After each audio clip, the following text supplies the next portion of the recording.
Hello, my name is Sashana Taylor. Today I will be presenting my blog to you on toxic shock syndrome. My target group will be teenage girls and young adult women who believe they cannot wear tampons or use contraceptives like diaphragms and sponges because they will automatically contract toxic shock syndrome. I remember as a teenager, I received my first tampon from a friend because my mother was terrified of me using them. I was very afraid to use them until I found out that if I followed instructions on the proper use of tampons, I would be okay. So let's get started on toxic shock syndrome 101. According to the Centers for Disease Control and Prevention, toxic shock syndrome is a serious but uncommon infection caused by either staph or strep bacteria. There are a plethora of factors other than the use of tampons that can cause toxic shock syndrome. Having cuts or burns on your skin, having had recent surgery, using contraceptive sponges or diaphragms, having a viral infection, and recently having a baby are all risk factors for developing toxic shock syndrome. Knowing the risk factors for toxic shock syndrome is important, especially for my target group, because it shows that tampons are not the only cause for contracting toxic shock syndrome.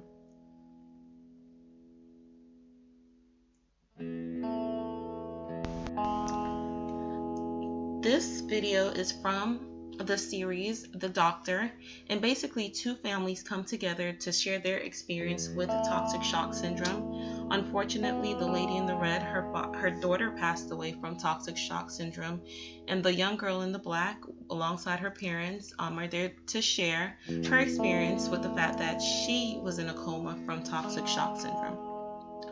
The symptoms for toxic shock syndrome include, but are not limited to, a high sudden fever, hypotension, vomiting, diarrhea, a rash which resembles sunburn on the palm of hands and sole of feet, confusion, muscle aches, redness of the eyes, seizures, and headaches. According to the National Institute of Health, there is no one test that specifically diagnoses toxic shock syndrome. The diagnosis is based on several criteria. This includes all of the symptoms that are listed above. If diagnosed with toxic shock syndrome, your physician will prescribe antibiotics for any infection, dialysis if severe kidney problems are present, fluids through the veins, medicines to control blood pressure, or possibly staying in the hospital intensive care unit for monitoring. There has been a few tampon companies that have put out videos to show individuals the correct way to use a tampon and also to answer any questions if they were wondering. In this video, this was done by Tampax Pearl, and this is basically using teenagers to address the truth about the not so scary truth about TSS. This video was geared especially for my target population.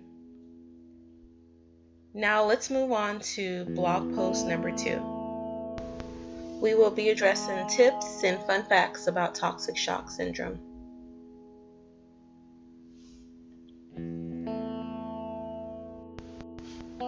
In this blog post, I wanted to address the fact that toxic shock syndrome does occur in men, women, and children. In addition, I wanted to go ahead and share some tips on how to reduce your risk of getting toxic shock syndrome, like washing your hands before and after inserting a tampon, changing tampons regularly every 4 to 8 hours, never using more than one tampon at a time, using sanitary pads at night, and removing a tampon at the end of the period.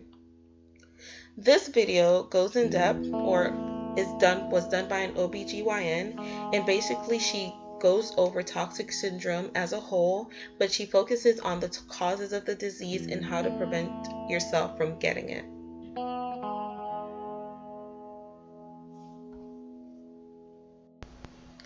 I felt that it was imperative for me to put a personal story in for the beginning of blog post number 3. This one is based on a British family who started a campaign to raise awareness for their daughter who passed away from this disease.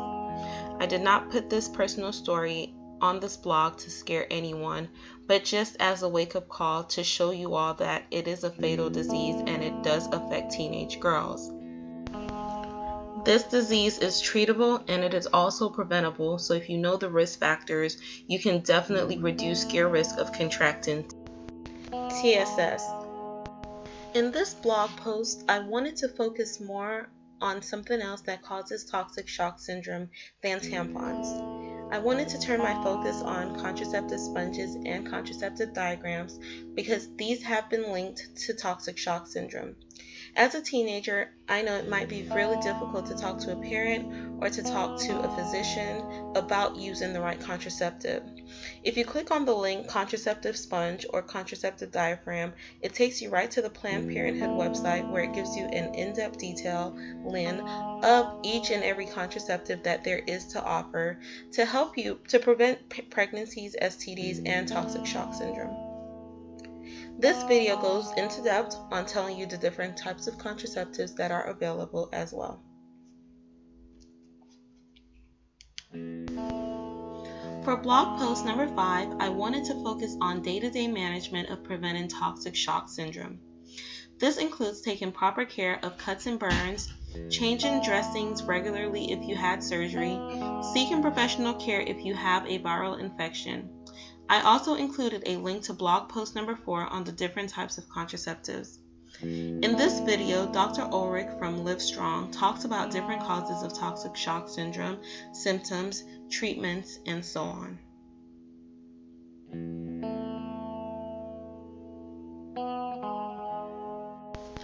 You have now come to the end of my blog. I would like to say thank you for reading. I hope that this blog was beneficial to my target audience and to everyone who is concerned about the use of tampons and contraceptives in reference to toxic shock syndrome. Before starting this blog, I believed that toxic shock syndrome could only be caused by tampons, but now I know that a minor burn or cut could cause this as well. Again, thank you so much for reading. Bye-bye.